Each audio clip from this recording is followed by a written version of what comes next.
Welcome to the Leadership and Learning Podcast with Dr. JBT, where we dive deep into the art of leadership for emerging and advancing leaders. Whether you're just starting out or looking to sharpen your skills, this podcast is your go-to resource. We'll explore real-world scenarios, actionable solutions, and expert advice with insights drawn from Dr. JBT's own experiences and interviews with seasoned leaders. If you're serious about growing as a leader, you've come to the right place. Welcome back to Leadership and Learning with Dr. JBT. Today's episode is about something that's both deeply personal and profoundly professional: legacy. And this all started at a retirement party. Recently, we celebrated someone who has meant a great deal to me professionally and personally, John, a colleague I've worked with for almost a decade. As we shared stories, laughed, and reflected on his impact, something struck me. Legacy isn't something you create at the end of your career. It's something you build one decision, one interaction, one moment at a time. John's retirement reminded me that the values we claim don't matter nearly as much as the values we live. And each day, whether we realize it or not, we're writing the speech someone else will give about us someday.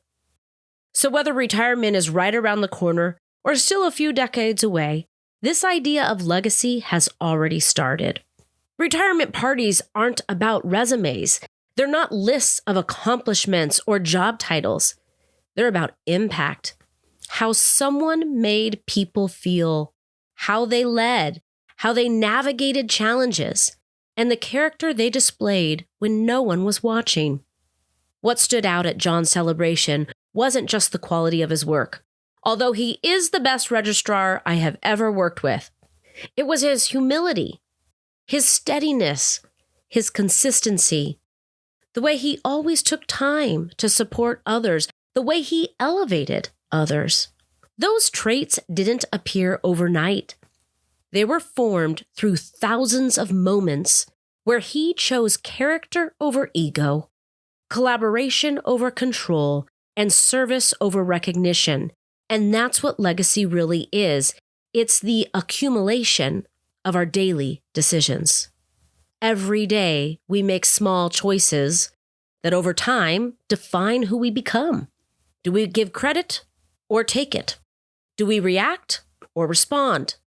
Do we choose curiosity or make assumptions? Do we invest in people or check off tasks? Do we show humility or do we subtly protect our territory? Do we listen to understand or listen to reply? These moments feel small, almost insignificant, but leadership is rarely shaped by the big, dramatic decisions.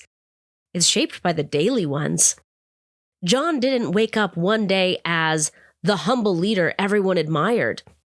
He became that through years of choosing the harder right instead of the easier wrong. So here's the question I want to leave you with, and it's one I asked myself after John's celebration. If someone were to give a speech at your retirement party tomorrow, what would you want them to say? And are you living in a way that would actually make them say those things? Because wanting a legacy and building a legacy are two different things. If you want to be remembered as collaborative, are you collaborating when it's inconvenient? If you want to be remembered as encouraging, are you encouraging regularly, not just when the mood strikes? If you want to be remembered as a developer of people, are you slowing down enough to actually develop them? Legacy isn't imagination, it's intention. John was a teacher and a mentor. People spoke of how he took the time, even when he was super busy, to listen and provide guidance. He didn't just hand out answers. He gave you options to consider, requiring you to learn and grow. He helped people become better because he slowed down long enough to bring you up to speed and help you understand. I know that he and I have had many conversations where he slowed down to help me learn. These are the kind of moments that write a legacy, not with a grand announcement, but with a quiet commitment to serving others. So today, I want to challenge us, myself included, to take a quiet moment and reflect. What do I want my leadership legacy to be? What do I want people to say about me when I'm not in the room? And am I living that today? And if not, what needs to change? Legacy isn't built someday. Legacy is built today. In the emails we write, in the way we treat our team, in the grace we give or withhold, in the tone we set, in the courage we show. John reminded me of that. Not in a training, not in a leadership book, but simply in the way he lived his values. And that's the real lesson. The most powerful leaders don't talk about values. They embody them. As we honor John's retirement, we're not just celebrating the end of a career. We're celebrating the sum of a lifetime of character-driven choices. And that should inspire all of us to ask, what legacy am I building today? Until next time, lead with purpose, live your values, and remember, your daily choices are shaping the story others will one day tell about you. Thank you for joining me on this episode. This is Leadership and Learning with Dr. JBT, signing off.